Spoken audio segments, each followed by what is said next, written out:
Hello trainers, Ganeto here, and today we're diving together in the new season of Pokemon Go, Season 13, the season of Mythical Wishes. I will showcase my top 4 team recommendations for the current meta of Open Great League, and you're gonna see flyers everywhere. Wing Attack is the main change from this season's PvP update, so flyers like Noctowl, Pelipper and Mantin will become even stronger. Here we got as a start a Pelipper line with Registeel and Trevenant at the back. While I like Trevenant as a safe switch, with the recent rise of those flyers, Noctowl and Pidgeot might be kinda problematic for you, so I do not like it as a safe switch at all, and I will use it on this team as a closer. Having the Trevenant as a closer will give you a lot of nice nukes with your Shadow Ball, while Seed Bomb will help for coverage, especially against those water types which are gonna dominate against the meta. You got up on the late Pelipper, a pretty spammy option, and with Wing Attack getting a better energy generation,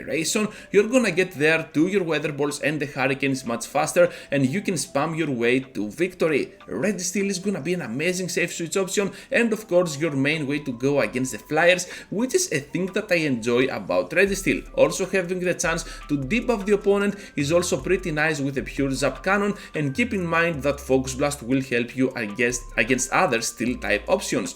Core breaker of this line, Ampharos, is gonna be a very severe threat because Volt switches can help a lot against Pelipper. You got Brutal Swing, which is gonna be the new move that has recently been added to its moveset for the Ghost types, and of course Focus Blast for those steals, so Ampharos definitely a massive threat for this line. In the next one now, and we're having an Altaria, Jellicent and Stunfisk line. This is a team that I'm showcasing pretty much all the time, that whenever I make a Great League's best team video, because this line absolutely has no weakness at all. I used to have there as a core breaker Ludicolo, but because no one is using it, I decided to use a more realistic one on the face of Whiskas. Whiskas has access to Blizzard, which can absolutely destroy down Altaria, so it is all kind of a bait thing. But to be honest, those Mud Bombs are gonna be the main key for this Pokemon to become a core breaker, because it can still be pretty good against the backline, especially against the Stunfisk, and go pretty neutral against Jellicent. So you can see why this Pokemon can be used as a core breaker, but of course it is kinda iffy, especially if you can encounter it either with Jellicent or your Altaria getting landed with that Blizzard, but it's all up to you and your weird calls. Anyways, let's start off with a little bit of information about the team, because Altaria is a bulky option which can pressure a lot with its Dragon Breath and relies a lot on its typing to resist pretty much a lot of things in the meta, like Skarmory, but this Pokemon is much bulkier and you can take the hits much easier. At the back we got Jellicent, an absolute beast as a closer, and I do not like Bubble Beam at all. I like Ice Beam and Shadow Ball, because as a closer you get more chances to finish off your opponents, and with all those flyers around, well, Ice Beam will help you a lot, especially against some normal type Pokemon like Noctowl and Pidgeot. Safe switch of this line is gonna be Stunfisk, able to draw out that fighter that your opponent might have, and of course you're gonna be on a very good spot, especially against those flyers, so you can see how this team can utilize against the meta and become even stronger now with the new updates. Season 13 is gonna be all about flyers, so having a frontline Pokemon that can deal with that threat is always gonna be nice. Walrein up on the lead, able to spam its way to victory with its Icicle Spears and of course Powder Snow. You do not care at all about the latest debuff, with that Icicle Spear being a little bit more higher on the energy cost, because you are still gonna have your best time with that move. Earthquake is gonna be used for coverage, especially for something like a Stunfisk or a Registeel, but most of the times Icicle Spear is gonna be your main way to go in order to win your lead advantage. At the back we got Gliscor and Sableye, so you can see that this team is working pretty well with a little bit of synergy. I really like how the backline can take care of those fighters up on the lead, so if you've managed to have something like a Medichan like we have over here, you can still overcome that obstacle with your backline or return with the spam moveset of Walrein.